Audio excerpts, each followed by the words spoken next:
എൻ്റെ പൊന്നു കുഞ്ഞെ, നീ അമ്മയോട് പൊറുക്കണേ. എനിക്ക് നിന്നോട് സ്നേഹക്കുറവുണ്ടായിട്ടല്ല.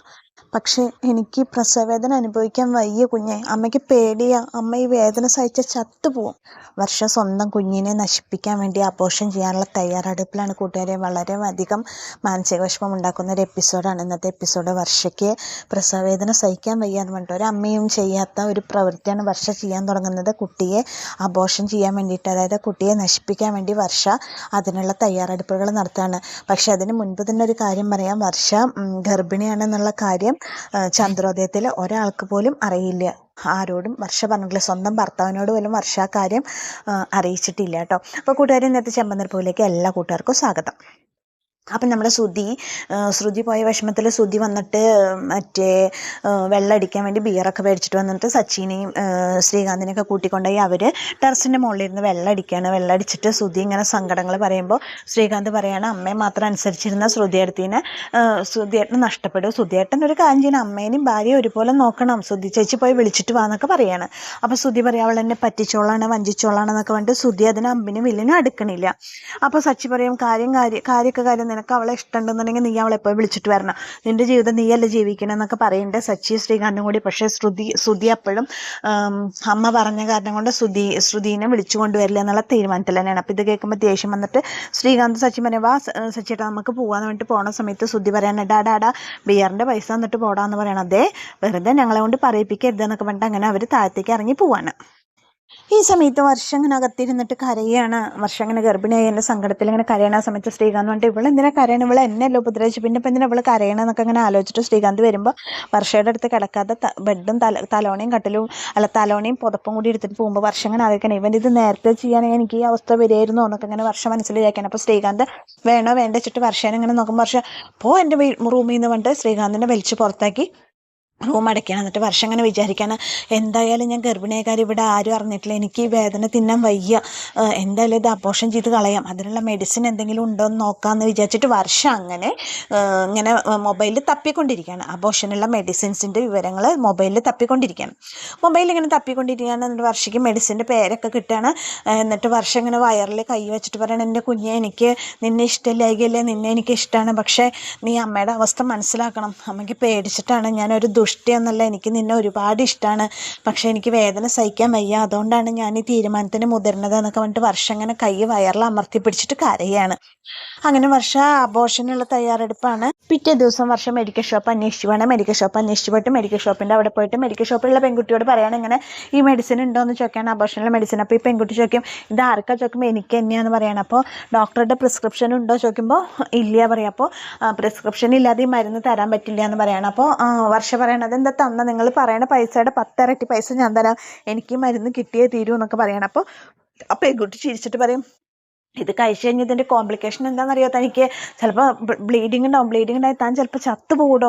അപ്പോൾ വീട്ടുകാരോടൊക്കെ ആലോചിച്ചിട്ട് പോരെ ഇതിലൊരു തീരുമാനം എടുക്കൽ, അബോർഷൻ ചെയ്യലൊക്കെ എളുപ്പമാണ്, പക്ഷെ അതിൻ്റെ അപകടാവസ്ഥ തനിക്ക് അറിയാനിട്ടാണെന്നൊക്കെ പറയുമ്പോൾ വർഷ, നിങ്ങൾ ഈ മരുന്ന് തരുന്നുണ്ടോ ഇല്ലയോ ചോദിക്കുമ്പോൾ ആ പെൺകുട്ടി പറയും, ഞങ്ങൾ ഈ മരുന്ന് തരാൻ ഉദ്ദേശിച്ചിട്ടില്ല, ഡോക്ടറുടെ പ്രിസ്ക്രിപ്ഷൻ ഇല്ലാതെ ഈ മരുന്ന് തരില്ല പറയും. ഓഹോ അങ്ങനെയാണ്, എന്നാൽ അത് കിട്ടുമെന്ന് ഞാനൊന്ന് നോക്കട്ടെ പറഞ്ഞിട്ട് വർഷ പറയുമ്പോൾ ചോദിക്കും, ഇതെന്താ തനിക്കിപ്പോൾ എന്താ അബോർഷൻ ചെയ്യണമെന്ന് വല്ല നിർബന്ധം, തനിക്ക് വല്ല പ്രശ്നമുണ്ടോ, കുട്ടിക്ക് വല്ല പ്രശ്നം, എൻ്റെ കുഞ്ഞിനൊരു പ്രശ്നമില്ല, തനിക്ക് എന്തെങ്കിലും പ്രശ്നമുണ്ടോ, എനിക്ക് പ്രസവിക്കാൻ പേടിയാന്ന് പറഞ്ഞിട്ട് വർഷം അവിടെ നിന്ന് പോകുമ്പോൾ ഈ മെഡിക്കൽ ഷോപ്പിലത്തെ പെൺകുട്ടി ഇരുന്ന് ചിരിക്കുകയാണ് വർഷയുടെ ക്യാരക്ടർ കണ്ടിട്ട്. അങ്ങനെ മെഡിക്കൽ ഷോപ്പിൽ നിന്ന് ഇറങ്ങുന്ന വർഷം നേരെ ചെന്ന് പെടണത് രേവതിയുടെ മുമ്പിലാണ്. അപ്പോൾ രേവതി ചോദിക്കും, എന്താ വർഷം നീ ഇവിടെ ചോദിക്കുമ്പോൾ, അത് ഞാൻ പിന്നെ എൻ്റെ ഫ്രണ്ടിനൊരു മരുന്ന് മേടിക്കുക, ഫ്രണ്ടിനോ അതിനെന്തിനാ ഇവിടുന്ന് മേടിക്കണം, നിൻ്റെ സ്റ്റുഡിയോ അവിടെ അല്ല, അവിടുന്ന് മേടിച്ചാൽ പോലെ ചോദിക്കുമ്പോൾ, അല്ല ഞാനിവിടെ വന്നേ ഉള്ളൂ പറയാണ്. എന്നാൽ ശരി വാ, ഞാൻ നിന്നെ സ്റ്റുഡിയോ കൊണ്ടുപോയൊക്കെ പറയുമ്പോൾ, വേണ്ട ചേച്ചി, ഞാൻ പൊക്കോളാം, ചേച്ചിക്ക് പൂ വിൽക്കാനില്ലേ, ചേച്ചി പൂ വിൽക്കലൊക്കെ കഴിഞ്ഞ് ഇനി പൈസ മേടിക്കാൻ വേണ്ടി വാ, ഞാൻ നിന്നെ ആക്കിത്തരാൻ പറയുമ്പോൾ, വേണ്ട ചേച്ചി ഞാൻ പൊക്കോളാം എന്ന് പറഞ്ഞിട്ട് വർഷ രേവതിയുടെ അടുത്തുനിന്ന് രക്ഷപ്പെടുകയാണ്. അപ്പോൾ പറയും, എന്നാൽ വാ, അല്ല എൻ്റെ ഒരു കൂട്ടുകാരുടെ ബർത്ത്ഡേ ഉണ്ട്, അതിൻ്റെ ഗിഫ്റ്റ് ഇരിക്കുന്നത് വീട്ടിലാണ്, എനിക്കത് പോയി എടുക്കണം എന്ന് പറയാണ് വർഷ. അപ്പോൾ രേവതി പറയും, വാ ഞാൻ കൊണ്ടുപോകാം, എന്നിട്ട് അവിടെ നിന്ന് എടുത്തിട്ട് പറയുമ്പോൾ, വേണ്ട ചേച്ചിയോടല്ലേ ഞാൻ പറഞ്ഞത്, ഞാൻ വീട്ടിൽ പൊക്കോളാം, ഓട്ടോ വിളിച്ചിട്ട് പൊക്കോളാം, ചേച്ചി പോയി ചേച്ചിയുടെ കാര്യം നോക്കുക എന്ന് പറഞ്ഞിട്ട് വർഷ അങ്ങനെ രേവതിയോട് ചൂടായിട്ട് അവിടെ നിന്ന് നടന്നു വേണം. അപ്പോൾ രേവതി വിചാരിക്കണം, വർഷം എന്തിങ്ങനെ, വർഷയ്ക്ക് എന്തോ കള്ളത്തരം ഉണ്ടല്ലോ, വർഷം ഇങ്ങനെ അല്ലല്ലോ എന്നൊക്കെ ഇങ്ങനെ രേവതിക്ക് സംശയമാവണം കേട്ടോ. രേവതി ഇങ്ങനെ അത് ആലോചിക്കണം. അപ്പോൾ വർഷം അവിടെ നിന്ന് രക്ഷപ്പെട്ടു എന്നുള്ള ഭാഗത്തിൽ നടന്നിട്ട് വർഷം ഇങ്ങനെ രേവതിയുടെ കൂടെ അല്ലാണ്ട് വീട്ടിലേക്ക് വരാനുള്ള പ്ലാനിങ്ങിലാണ്. ഈ സമയത്ത് അടുത്ത കുനിഷ്ട് നമ്മുടെ ശ്രുതി ഒരു ഏലസ് ചന്ദ്രമതിയുടെ കൂട്ടുകാരി ഭാമയെ ഏൽപ്പിച്ചിട്ടുണ്ട്. ഭാമ ഏലസ് കൊണ്ട് ചന്ദ്രോദയത്തിലേക്ക് വരികയാണ്. അപ്പോൾ രവീന്ദ്രൻ പറയണം, എന്താ ഭാമ ചോദിക്കുമ്പോൾ ഞാൻ ചന്ദ്രയെ ഒന്ന് കാണാൻ വന്നതാന്ന് പറയണം. അങ്ങനെ ചന്ദ്രനെ കണ്ടിട്ട് ഭാമ പറയാണ്, എനിക്കൊരു കാര്യം പറയാണ്ട് പറയുമ്പോൾ രവീന്ദ്രൻ പറയണം, ഓ നിങ്ങൾക്ക് സ്പെഷ്യലായിട്ട് സംസാരിക്കേണ്ട ആവശ്യം, ഞാൻ ഇവിടുന്ന് പോകാൻ വേണ്ടി രവീന്ദ്രൻ അവിടെ നിന്ന് എഴുന്നേറ്റ് പോവാണ്.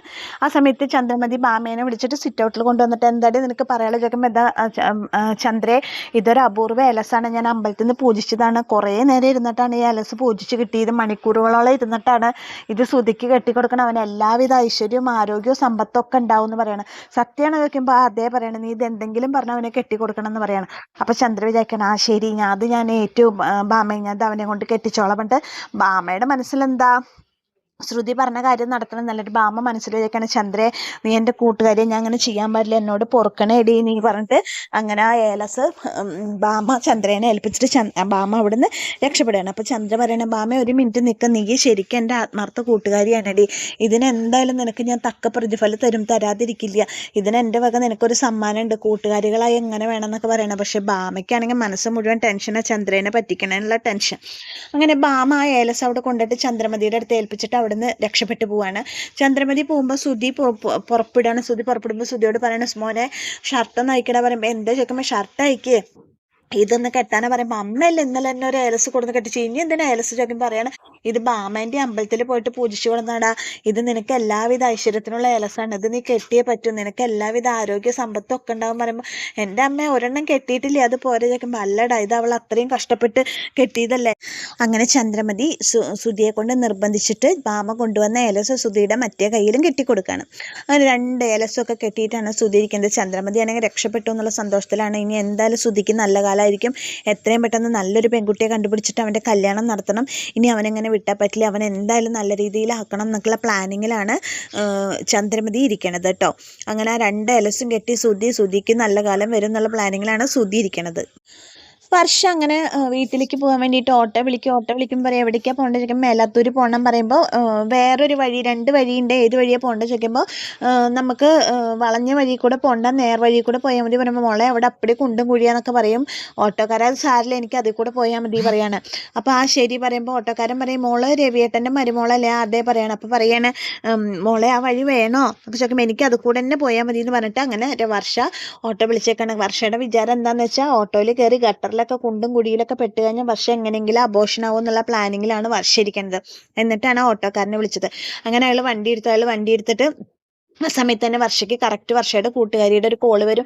ആ ലക്ഷ്മി നീ എവിടെയാണ്, ഞാൻ വിചാരിച്ചുള്ളൂ നീ എന്നെ വിളിച്ചിട്ട് കുറേ ദിവസമായില്ലോ എന്ന്, എന്താ നീ ഇത്രയും കാലമായിട്ട് എന്നെ വിളിക്കാൻ എന്നൊക്കെ ചോദിച്ചിട്ട് വർഷ അങ്ങനെ ഫോൺ സംഭാഷണത്തിലേക്ക് വർഷയുടെ ശ്രദ്ധ പോകുമ്പോൾ ഓട്ടോക്കാരൻ വിചാരിക്കാണ്, ഇതേ വളഞ്ഞ വഴി കൂടെ പോകാൻ നല്ലത്, നേർ വഴി കൂടെ പോയാൽ ഗട്ടറിലൊക്കെ പോയാലേ എൻ്റെ വണ്ടിയുടെ പണി കഴിയും, ഈ കുട്ടിക്ക് അതൊക്കെ പറയാ വേണ്ടുള്ളൂ എന്നൊക്കെ പറഞ്ഞിട്ട് ഓട്ടോക്കാരൻ വർഷ പറഞ്ഞ വഴി കൂടെ അല്ലാതെ മറ്റേ വഴി കൂടെ ഓട്ടോ എടുത്തിട്ട് പോകണം. വർഷ പക്ഷെ ഇതൊന്നും അറിയില്ല, വർഷ നല്ല പൊരിഞ്ഞ സംസാരത്തിലാണ് ഫോണിൽ.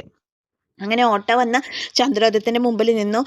മോളെ വീടെത്തി പറയണം ഓട്ടോക്കാരൻ. എത്തിയോ ചോദിച്ചിട്ട് പൈസ ചോദിക്കുമ്പോൾ 120 രൂപ പറയുമ്പോൾ എത്തിയോ പറഞ്ഞിട്ട് വർഷ ഇങ്ങനെ ഇറങ്ങിയിട്ട് വയറ് തൊട്ട് വെക്കണം. പക്ഷെ വർഷയ്ക്ക് യാതൊന്നും സംഭവിച്ചതായിട്ട് കാണില്ല.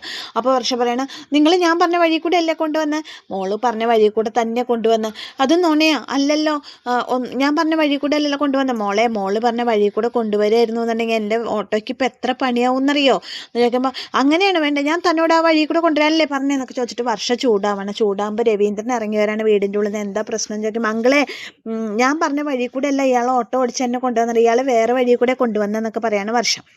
അപ്പോൾ ഡ്രൈവർ പറഞ്ഞു, എൻ്റെ രവിയേട്ടാ ആ വഴി കൂടെ കൊണ്ടുവരികയാണെങ്കിൽ എൻ്റെ വണ്ടിക്ക് എന്തായാലും പ്രശ്നമാവും, കുട്ടിക്ക് വയ്യാണ്ടാവും, അതുകൊണ്ടാണ് ഞാൻ ആ വഴി കൂടെ കൊണ്ടുവന്നതെന്നൊക്കെ പറയുമ്പോൾ വർഷ പറയണം, ഒരു ഓട്ടോയിൽ കയറി ഞാൻ പറയണ വഴി ഏതാച്ചാ ആ വഴി കൂടെ അല്ല താൻ കൊണ്ടുവരേണ്ടത്, എന്നിട്ടിപ്പോൾ വല്ല കാര്യം ഉണ്ടായി, എൻ്റെ പൈസയും പോയി പറഞ്ഞു. പൈസ എങ്ങനെ പോയി, മോളെ ഞാനിവിടെ കൊടുന്നാക്കിയില്ലേ എന്നൊക്കെ ചോദിക്കുകയാണ് ഓട്ടോക്കാരൻ. അങ്ങനെ വർഷ ദേഷ്യത്തോട് കൂടിയിട്ട് പൈസ ഓട്ടോക്കാരന് കൊടുത്തിട്ട് അങ്ങനെ അകത്തേക്ക് കയറിപ്പോകുമ്പോൾ രവീന്ദ്രൻ അങ്ങനെ വിചാരിക്കണം, ഇത് എന്ത് പറ്റി വർഷയ്ക്ക് എന്നിങ്ങനെ രവീന്ദ്രൻ മനസ്സിലങ്ങനെ വിചാരിക്കണം. അപ്പോൾ രവിയേട്ടനോട് ചോദിക്കുകയാണ് ഓട്ടോക്കാരൻ, എന്താ രവിയേട്ടാ ആ കുട്ടി എന്താ ഇങ്ങനെയെന്ന് നോക്കുമ്പോൾ, അതെ അത് സാരമില്ല, അതെന്തെങ്കിലും വേറെ ടെൻഷൻ ഉണ്ടാവും, അതുകൊണ്ടായിരിക്കും, വേഗം എത്താലോ എന്ന് എന്തെങ്കിലും വിചാരിച്ചിട്ടുണ്ടാവും, അതുകൊണ്ടാവും, നീ അത് കാര്യമാക്കണ്ടാവും. അങ്ങനെ രവീന്ദ്രൻ ഓട്ടോക്കാരനെ സമാധാനിപ്പിച്ചിട്ട് പറഞ്ഞു വിടാണ്. ഈ സമയത്ത് ഓട്ടോ സ്റ്റാൻഡിൽ ഡ്രൈവേഴ്സ് പറയാണ്, സച്ചിനെ കണ്ടിട്ട് കുറച്ച് ദിവസമായി എന്നൊക്കെ പറയുന്ന സമയത്ത് പെട്ടെന്ന് സച്ചി വണ്ടിയും കൊണ്ട് വരികയാണ്. സച്ചി വന്നിട്ട് ചോദിക്കുകയാണ്, ഈച്ചയെ കണ്ടോ ചോദിക്കുമ്പോൾ, ഈച്ചയൊന്നും ഇനി ഇവിടെ വരില്ല, ഞാൻ ഈച്ചയ്ക്കുള്ള മരുന്ന് അടിച്ചിട്ട് പറയണ ഒരാൾ, അതല്ലടാ ഈച്ചേനെ കണ്ടോ, അപ്പം നീ ഈച്ചയെ വളർത്തുണ്ടോ, അതല്ല ഞാനത് അങ്ങോട്ട് തന്നണ്ടല്ലോ, എൻ്റെ കൂട്ടുകാർ കൂട്ടുകാരെ ഈച്ചയെ കണ്ടോന്ന് ചോദിക്കണ പറയുമ്പോൾ ഇല്ലല്ലോ, അവൻ ഏതോ ഒരു പെണ്ണായിട്ട് ലൈനായിട്ട് തോന്നുന്നു, അവ അപ്പം അതിൻ്റെ പിന്നാലെ തോന്നുന്നുണ്ടെന്നൊക്കെ പറയണേ. ആണോ, എന്നിട്ട് ഞാൻ അറിഞ്ഞില്ലല്ലോ എന്ന് പറയണം. ആ സമയത്താണ് ഈച്ച വരുന്നത്. ഈച്ച വരുമ്പോൾ ഈച്ച എവിടെ വാടാ പറഞ്ഞിട്ട് സച്ചി വിളിക്കുകയാണ്. എന്നിട്ട് ചോദിക്കും, നീ ഏതെങ്കിലും പ്രണയത്തിൽ കുടുങ്ങിയിട്ട് നോക്കുമ്പോൾ ഇല്ല അതില്ല. എന്നിട്ട് ആ പെൺകുട്ടിയോട് നീ പറഞ്ഞോ? ഇല്ല, ഞാൻ പ്രേമിക്കുന്ന കാര്യം അവൾക്കറിയില്ല. അപ്പം എന്താ നീ തുറന്ന് പറയാത്ത? എനിക്ക് പറയാം, എനിക്ക് പേടിയാടാ സച്ചി എന്നൊക്കെ പറയണം. അയ്യേ, നിന്നെയൊക്കെ എന്തിനാടാ പറയണേ, പിന്നെ നീ എന്ത് പ്രേമം എന്ന് പറഞ്ഞിട്ടാടാ നടക്കണേ എന്നൊക്കെ ചോദിക്കാണ്. സച്ചി എന്നിട്ട് ഈച്ചേനെ ഇങ്ങനെ കളിയാക്കാണ്. ആ സമയത്ത് സച്ചിക്ക് ഫോൺ വന്ന് നോക്കുമ്പോൾ രേവതിയാണ്. അപ്പോൾ എന്താ രേവതി ചോദിക്കും പറയണത്, സച്ചേട്ടാ ഇന്നൊരു കാര്യം ഉണ്ടായി. എന്താ ചോദിക്കും പറയാണ്, ഞാനിങ്ങനെ പൂ കൊടുത്തിട്ട് വരുമ്പോൾ വർഷേനെ കണ്ടു. വർഷം ഇങ്ങനെ ഒരു മെഡിക്കൽ ഷോപ്പിൽ നിന്ന് മരുന്ന് മേടിക്കാനാ പറഞ്ഞു.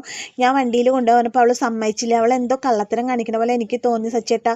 അവൾ 13 വിപരീതമായിട്ടാണ് അവൾ എന്നോട് പെരുമാറിയത്. അവൾ എന്തോ കള്ളത്തരം കാണിക്കേണ്ടി പറയുമ്പോൾ സച്ചി പറയണം, ഫോൺ വെച്ചിട്ട് പോടി.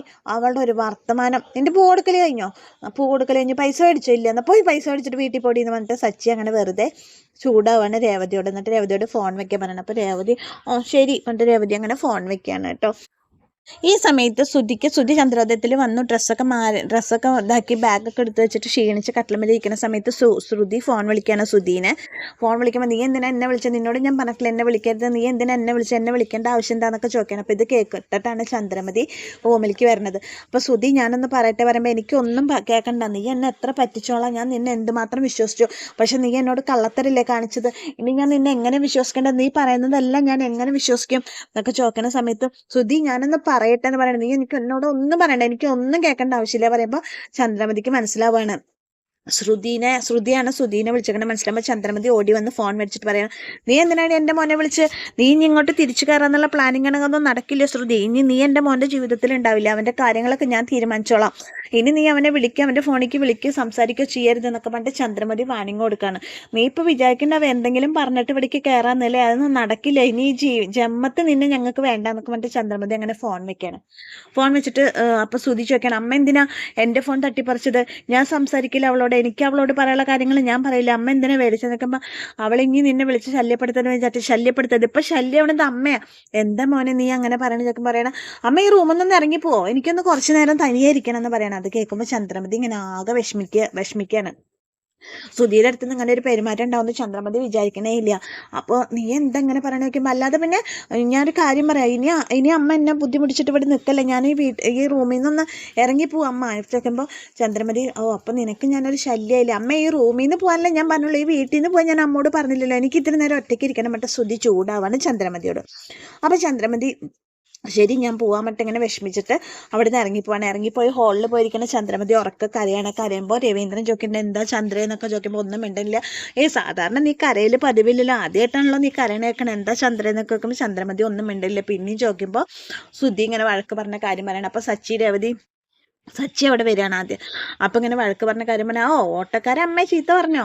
അപ്പം പിന്നെ അമ്മ കരഞ്ഞില്ല, അത്ഭുതമില്ല, അയ്യോടാ കിട്ടോ എന്നൊക്കെ പറഞ്ഞിട്ട് ഇങ്ങനെ സച്ചി ഇങ്ങനെ കളിയാക്കാണ് ചന്ദ്രമതിനെ.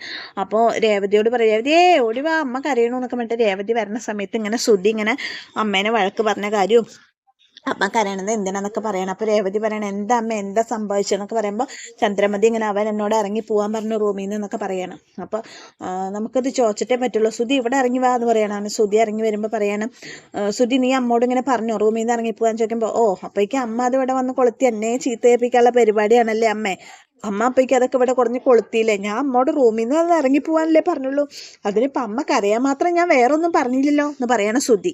അതിനിപ്പോൾ അമ്മയ്ക്ക് ഇത്ര മാത്രം സങ്കടപ്പെടേണ്ട ഒരു ആവശ്യമില്ല, ഞാൻ അതിന് മാത്രം കൂടുതലായിട്ട് അമ്മേനെ ഞാൻ ഒന്നും പറഞ്ഞില്ല എന്നൊക്കെ പറഞ്ഞിട്ട് ശ്രുതിയുടെ ഭാഗം ന്യായീകരിക്കുമ്പോൾ ചന്ദ്രമതിക്ക് ഇങ്ങനെ ആകെ വിഷമമായിട്ടിരിക്കുന്നത്. അപ്പോൾ എന്താ ഈ ഒരു ഭാഗത്ത് ശ്രുതിനെ കണ്ടുകൂടാതെ ആവാൻ വേണ്ടി കെട്ടിയിട്ടുള്ള ഏലസും, അപ്പുറത്ത് ശ്രുതി കൊടുത്തിട്ട് ചന്ദ്രമതിയെ കണ്ടുകൂടാതാവാൻ വേണ്ടി കെട്ടിയിട്ടുള്ള ഏലസും, 2 ഏലസും വർക്കിംഗ് ആയി തുടങ്ങിയെന്ന് നമുക്ക് ഇതിൽ നിന്ന് മനസ്സിലാക്കാം. ശ്രുതിക്ക് ഒരേ സമയം ഭാര്യയോടും അമ്മയോടും ദേഷ്യം കലിപ്പ് വരുന്ന സമയമായിട്ടാണ് നമ്മളിത് കാണുന്നത്. അപ്പം അങ്ങനെ വർഷ ആഘോഷന് ശ്രമിക്കുകയെന്ന് വെച്ചാൽ വർഷ കുഞ്ഞിനെ നശിപ്പിക്കാം എന്നുള്ള ആ ഒരു ഒറ്റ തീരുമാനത്തിലാണ് വർഷം നീങ്ങുന്നത്. വളരെ വേദനാജനകമാണ്. അപ്പോൾ അങ്ങനെ ഒരു വിഷമമായിട്ടുള്ളൊരു എപ്പിസോഡിലാണ് ഇന്നത്തെ ചെമ്പനിർപ്പ് അവസാനിക്കുന്നത്. അപ്പോൾ എന്നത്തെയും പോലെ എൻ്റെ കഥ കേട്ട് ഇഷ്ടപ്പെട്ട കൂട്ടുകാർ എൻ്റെ ചാനലൊന്ന് ലൈക്ക് ചെയ്യുക, ഷെയർ ചെയ്യുക, സബ്സ്ക്രൈബ് ചെയ്യുക. നിങ്ങൾ ഇതുവരെ തന്ന സപ്പോർട്ടിനൊക്കെ ഒരുപാട് നന്ദിയുണ്ട്. ഇനി നിങ്ങളുടെ സപ്പോർട്ട് ഞാൻ പ്രതീക്ഷിക്കേണ്ട. അപ്പോൾ ഇതുവരെ സപ്പോർട്ട് ചെയ്ത എല്ലാ കൂട്ടുകാർക്കും ഒരുപാട് നന്ദി. അപ്പോൾ നാളത്തെ എപ്പിസോഡായിട്ട് ഞാൻ വീണ്ടും വരാം. അപ്പോൾ ഇന്നത്തെ വീഡിയോ നിങ്ങളെല്ലാവരും സ്കിപ്പ് ചെയ്യാതെ ഫുള്ളായിട്ടൊന്ന് കാണണം. നിങ്ങളുടെ വിലയേറിയ അഭിപ്രായങ്ങളും നിർദ്ദേശങ്ങളും എനിക്ക് കമൻറ്റ് ബോക്സിൽ രേഖപ്പെടുത്തി തരണം. അപ്പോൾ ഇതുവരെ സപ്പോർട്ട് ചെയ്ത എല്ലാ കൂട്ടുകാരോടും ഒത്തിരി നന്ദിയോടെ താങ്ക്